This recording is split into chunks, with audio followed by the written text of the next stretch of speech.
This time of the year is always an interesting time because it's at that point in where FIFA 23 is more or less dead, but at the exact same time, we're still quite a way away for EA Sports FC. It doesn't help that within July, EA will be releasing more information about their next title, and that does bring some excitement, but unfortunately, the closest that you can get to it is playing the current FIFA. And during this time, what normally tends to happen is people like to restart or go and create a completely new account.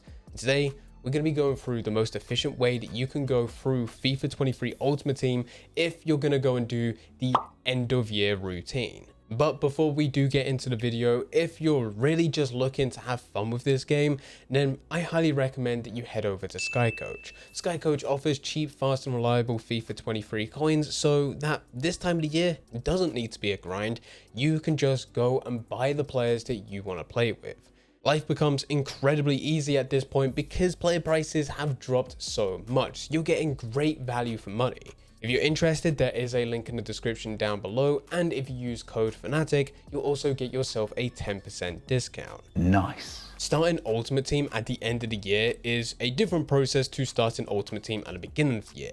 There are so many more options nowadays just because of player prices being as cheap as what they are. So to begin with, you will go through the process of starting. This doesn't change. You'll select a nationality, you'll select your kits, your badges, everything that you need to get started. But whereas at the beginning of the year, you could somewhat get away with using your starter team within divisions, now you really can't. Even though you're going into Division 10 and there is still a very small chance that you'll come up to another player who's going through the end of year routine, the chances of that actually happening are extremely slim. And even those within the lower divisions, they still seem to have amazing teams. So unless you want to go and put this as an additional challenge where you try to see how far that you can get with a starter team, it may actually be better for you to look elsewhere. And our recommendation is to look at objectives. Now, objectives are great. They're great at the beginning of the year, but they're even better now because of how many there are. You can actually go through your objectives and you can get some insanely high rated players just by simply completing a few challenges within squad battles or division rivals. But of course, hence what we just said about division rivals, it would be better to go through squad battles right at the beginning. Most of the time, it's about getting assists, scoring goals, just doing the stuff that you would naturally do within game. Although some of them may require you to have certain leagues, certain teams, certain nationalities. And there is a chance that you may already have those based on your starter team already. If you do, that puts you a step ahead. Alongside these, there will still be your standard starter objectives, which would be applying contracts, moving players into the correct position, increasing your chemistry. All of these will give you small rewards, but some of them will also give you coins. And that's another thing that you need to look out for, those which will give you coins. If you can complete some very easy objectives that don't require you to do anything too crazy, then this will put you ahead. Getting a couple hundred coins here or there, and even starting to progress through your season rewards, which normally do give you a coin boost once you play games right at the beginning, will put you a massive step ahead. Because even though it may be a very small amount of coins in itself, this is where things start to increase. Because even if you do get anywhere between 200 to say 800 coins, it's not a lot to go and change your team, but it is enough for you to start trading. Now, the trading methods that you use really comes down to three right at the beginning. You can use the bronze trading method, the silver trading method, or bulk bidding. Now, bulk bidding requires a few more coins, and this is something that I try to push to right at the beginning, but that does mean that I'm starting with either the bronze or silver trading method, and both of these are very similar. With both of these, you'll head over to the transfer market, select the quality to be bronze, and just search. You don't need to input any other parameters. Now you'll just go across each player individually until you find one with a bid on. You'll add them to your watch list, compare that player's price, and if their current bid is 150 coins, which normally with bronze players it is, but as you're comparing that player's price, the cheapest buy now is 500.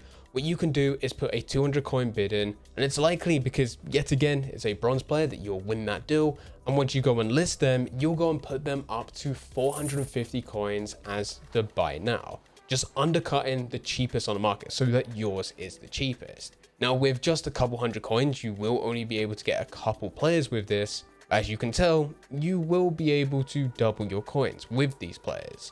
And this can be done with bronze players as well as silver players. So silver players, same method, except now you're setting the quality to be silver rather than bronze. But don't just stop there. Of course, yes, you want to start trading. Trading is the best way in order for you to get coins coming into your account. But as we just mentioned, there will be objectives that you will be able to go through. And you do have a starter team. So use that starter team to go through squad battles. It's incredibly boring, I know. But you're able to select the difficulty. At the end of that game, you'll be rewarded with coins from the match itself, and you'll also be able to get that coin bonus, which we talked about earlier, after you complete a few couple beginner objectives, which will reward you with XP and progress your seasonal rewards.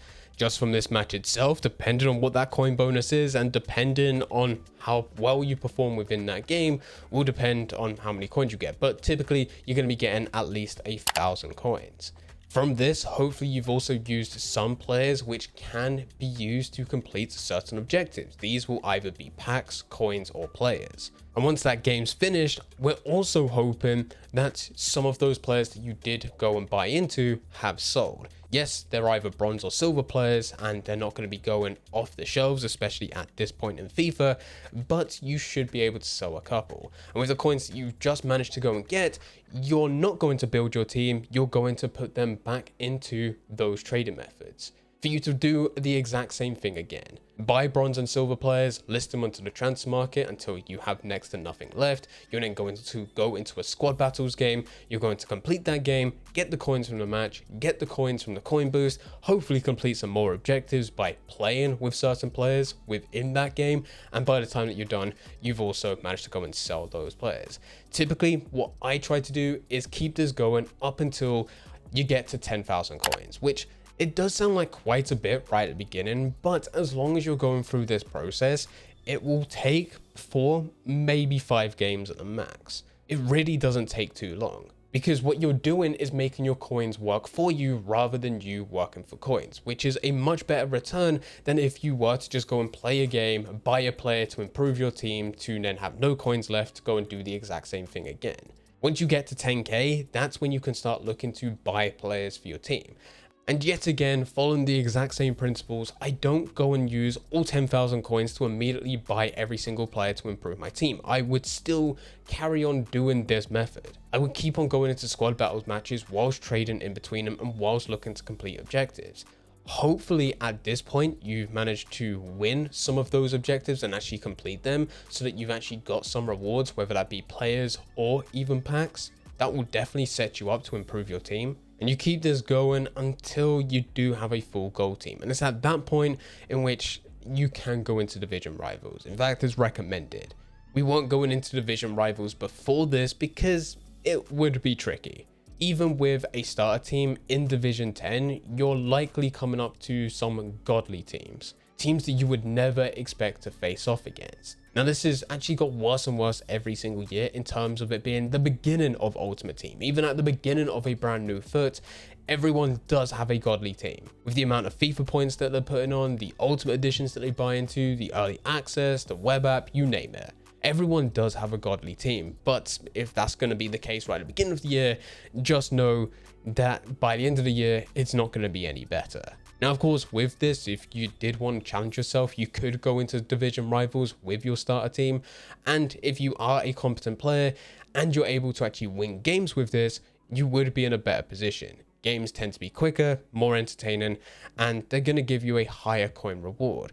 And don't forget that because you have completed the initial starter objectives going through your seasonal challenges, you would still have that coin boost. But it is still the exact same issue with squad battles in that you'll still need to wait until those weekly rewards get paid out until you're actually able to claim anything good. So it's still the case of whatever coins you get, you should really be going throwing that into trades so that you're able to make even more coins whilst you're playing the next game and trying to push back upgrading your team right at the beginning. You do not want to do that with your first coins. If not, it will be a constant grind. After this point, it is about just continuously going through division rivals and improving upon this.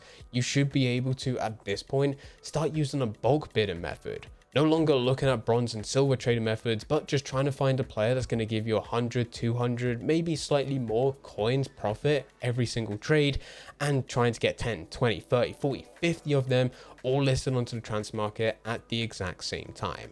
From here, you've gone through the initial starter phase.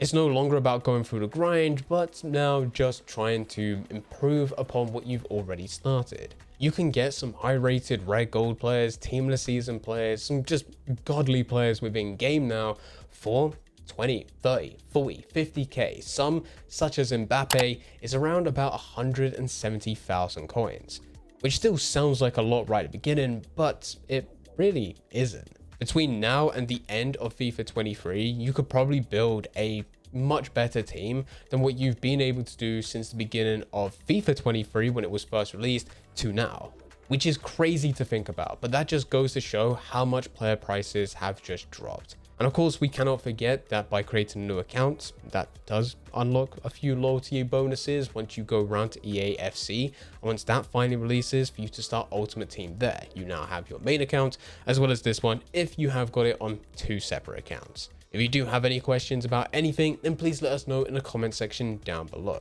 But anyway guys, I hope you guys did enjoy. If you did enjoy, don't forget to leave a like and subscribe. But for now, I'm going to see ya.